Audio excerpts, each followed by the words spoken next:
যে স্থায়ী সমিতি সেটা কমিটি গঠন করার আজকে দিন ছিল, কিন্তু আমরা দেখলাম যে এখানে আপনারা উপস্থিত হলেন না কেন?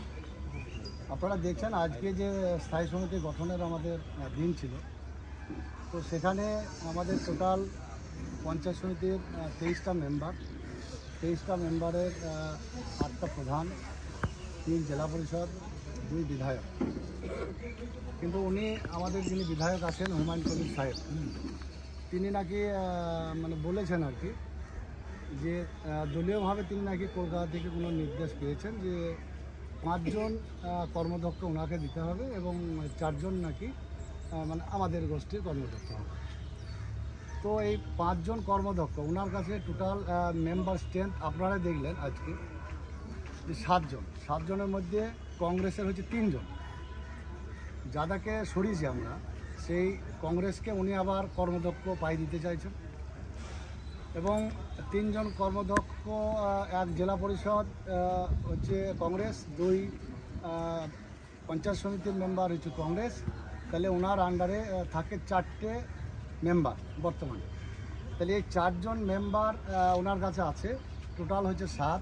ইউসুফ পাঠান যে আসেননি, তাহলে 36-এ ওনার আন্ডারে ধরুন 7 কংগ্রেসকে নিয়ে, 3টে কংগ্রেসকে নিয়ে, তাহলে 4 জনকে নিয়ে উনি 5টা কর্মদক্ষ তিনি নাকি দাবি করেছেন এবং দল নাকি ওনাকে লিখে দিয়েছেন বা বার্তা পাঠিয়েছেন। কিন্তু আমি এখানকার ব্লক সভাপতি, এখানে আপনারা যে উপস্থিত দেখছেন, এখানে বাকি 36-এর মধ্যে যদি আপনার জেলা পরিষদ কংগ্রেসকে বাদ দেওয়া যায় বা 3টে মেম্বারকে বাদ দেওয়া যায়, তাহলে 3 1 4, তাহলে ওনার আন্ডারে থাকছে 3। তাহলে বাকি মেম্বার কিন্তু আমাদের প্রধান মেম্বার আমরা কিন্তু সব এক জায়গায় 25-26টা মেম্বার নিয়ে আমরা এখানে আছি। এবং তিনার ঘোষণা মতো আমার কাছে দলীয়ভাবে বা রাজ্য স্তর থেকে, আমি ব্লক সভাপতি, আমার কাছে এই ধরনের কোনো ইনস্ট্রাকশন কিন্তু আসেনি। তো যেহেতু উনি দাবি করেছেন, আমি সেখানে আর বিতর্ক যাইনি। আমাদের মেম্বার এখানে যারা উপস্থিত আছে প্রধান সহ পঞ্চায়েত সমিতি বা জেলা পরিষদ, তিনাদের বক্তব্য হচ্ছে যে কংগ্রেস 4 জনকে সরাবার জন্য আমরা এই বোর্ডটাকে ভেঙেছি বিগত দিনে, সামনে বিধানসভা নির্বাচন, আবার তিনি সেই কংগ্রেসকে নিয়ে আবার তাদেরকেই কর্মদক্ষ পাই দেবে। অতএব আমরা সেখানে যাব না। কিন্তু আমাদের কোনো মেম্বার সেখানে যেতে কিন্তু ইচ্ছা প্রকাশ করেনি এবং তারা যায়নি। উনি দাবি করছেন যে আপনারা নাকি তাদেরকে ঘরবন্দি করে রেখে দিয়েছেন। আপনারা তো ওখানে ছিলেন সাংবাদিকরা, আমাদের ব্লকের পাশেই আমাদের একটা ক্যাম্প ছিল, তো সেখানে টোটাল মেম্বার আমাদের প্রেজেন্ট ছিল। আমরা কাউকে ঘরবন্দি করে রাখার প্রয়োজন হয় না বা হয়নি।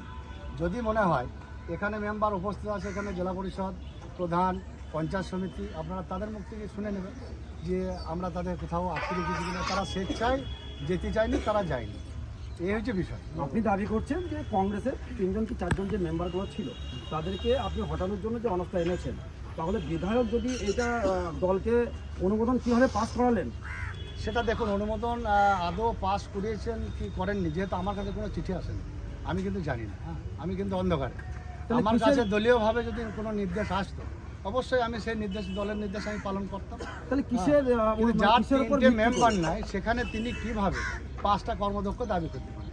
বা যাদের 4 জন কংগ্রেসকে সরাবার জন্য আগামী দিন স্বচ্ছভাবে যাতে ভরতপুর পঞ্চায়েত সমিতি চলে বা এলাকার উন্নয়ন হয়, সেইটা করার জন্য আমরা যে পদক্ষেপ নিয়েছিলাম, তা সেখানে তিনি তাদেরকে আবার কর্মদক্ষ দিতে, ওনার তো লোকই নাই। টোটাল স্ট্রেংথ 7 আপনারা দেখলেন, সেখানে 3টে কংগ্রেসকে নিয়ে 7।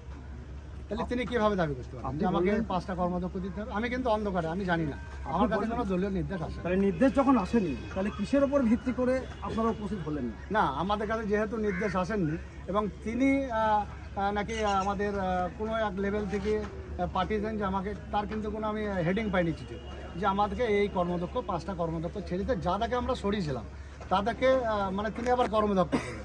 আমরা কিন্তু সেটা দেখে আমরা সিদ্ধান্ত নিই যে না, এই বিতর্কে আমরা যাব না।